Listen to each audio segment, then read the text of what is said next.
Deus tem pensamentos de paz para você. Não se turbe o vosso coração, creia em Deus, Ele é fiel. Segundo Crônicas 17. Josafá, filho de Asa, foi seu sucessor.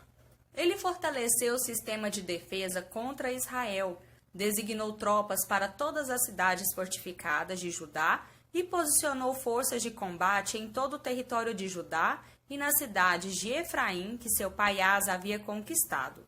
O Eterno estava com Josafá porque ele foi como seu pai no início do reinado. Não se envolveu com a religião popular de Baal, mas buscava e seguia o Deus de seu pai e era obediente a ele. Não imitou as práticas de Israel, por isso o Eterno confirmou o seu governo. Todos em Jerusalém tinham admiração por ele, por isso ele recebeu muitos presentes. Conquistou riqueza e respeito e seguia o Eterno com ousadia e determinação, eliminando todos os altares ligados às orgias religiosas. No terceiro ano do seu reinado, enviou seus melhores oficiais, Beniai, Obadias, Zacarias, Natanael e Micaías, numa missão de instrução a todas as cidades de Judá. Eles foram acompanhados pelos levitas Semaías, Netanias, Zebadias, Azael, Semiramote, Jonatas, Adonias, Tobias e Tobi-Adonias. Os sacerdotes Elisama e Jeorão também foram. Percorreram as cidades de Judá, ensinando o povo a utilizar o livro da revelação do Eterno. Houve um forte sentimento de temor do Eterno entre os reinos próximos de Judá. Por isso, nenhum deles teve coragem de enfrentar Josafá.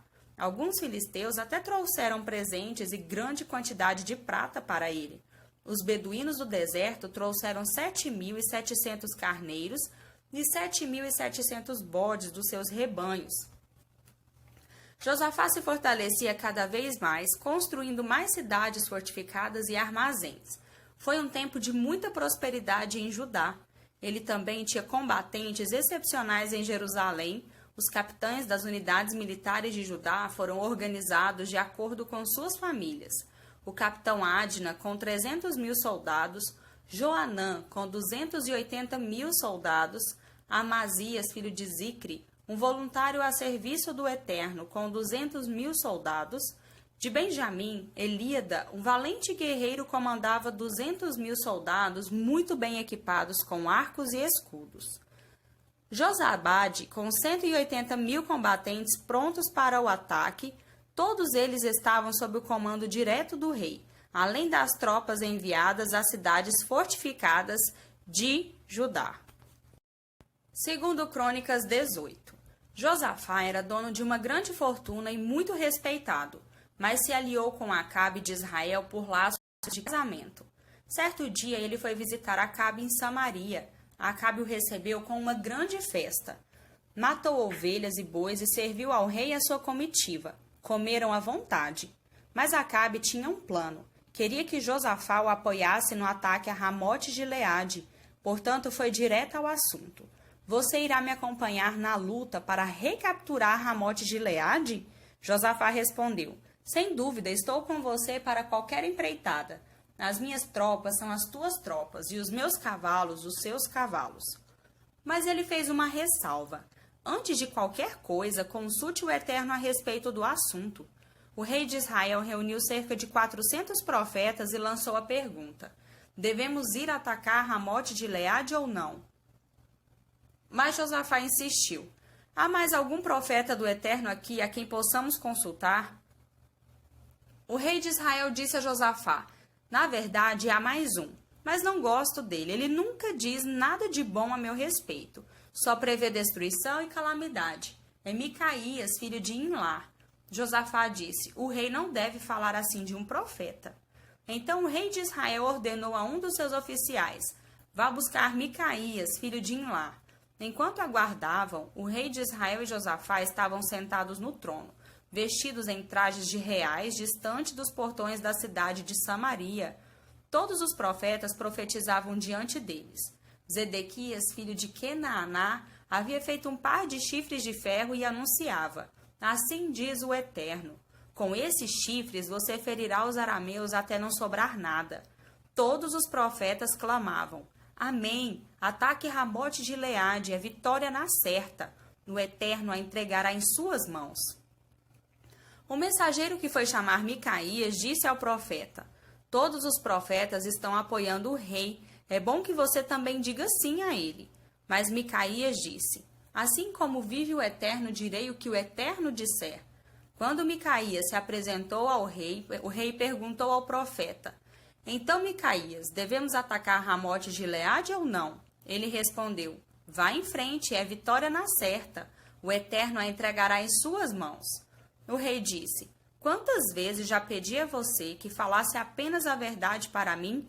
Micaías disse: então está bem, já que insiste, lá vai.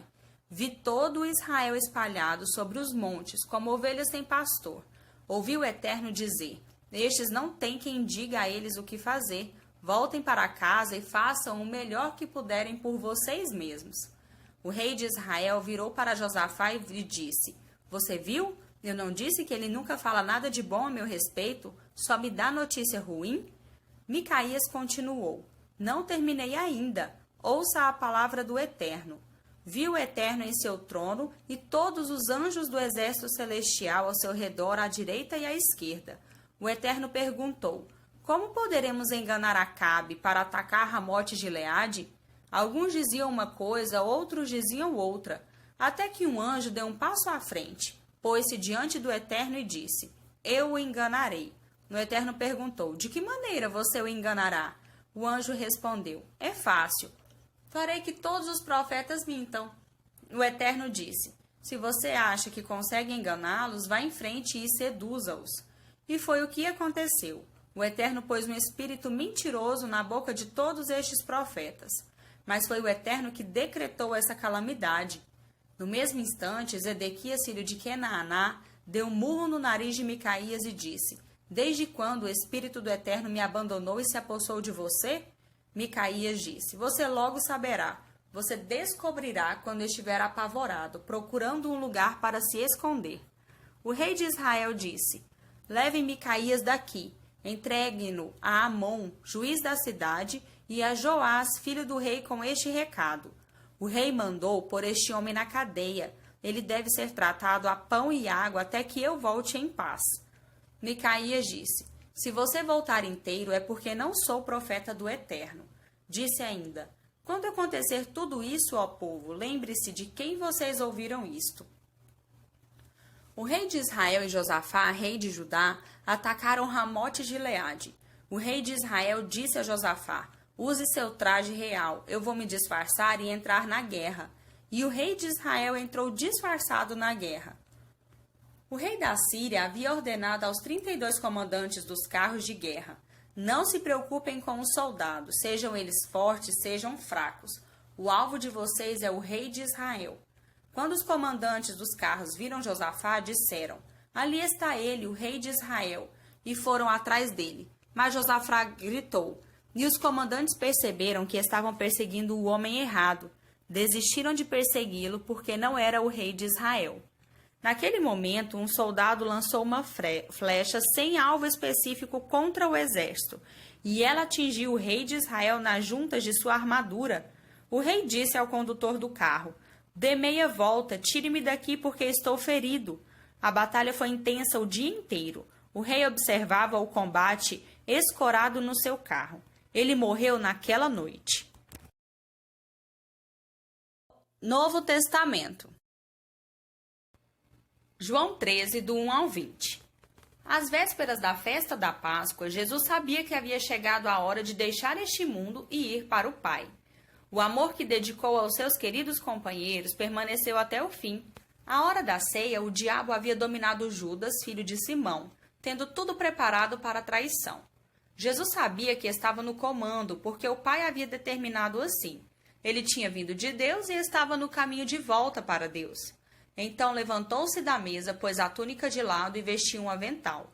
Em seguida, derramou água numa bacia e começou a lavar os pés dos discípulos, secando-os com o avental. Quando chegou perto de Simão Pedro, o discípulo protestou: Senhor, o Senhor quer lavar os meus pés? Jesus respondeu: agora você não entende o que eu estou fazendo, mas depois tudo vai ficar claro para você. Pedro insistiu: O Senhor não vai lavar os meus pés nunca. Jesus disse: se eu não lavar, você não poderá fazer parte do que eu estou fazendo. Senhor, disse Pedro, não apenas meus pés, lave minhas mãos, lave minha cabeça. Jesus disse: se tivessem tomado banho de manhã, vocês precisariam apenas lavar os pés agora e estariam limpos da cabeça aos pés. Minha preocupação, entendam, é com a santidade, não com a higiene.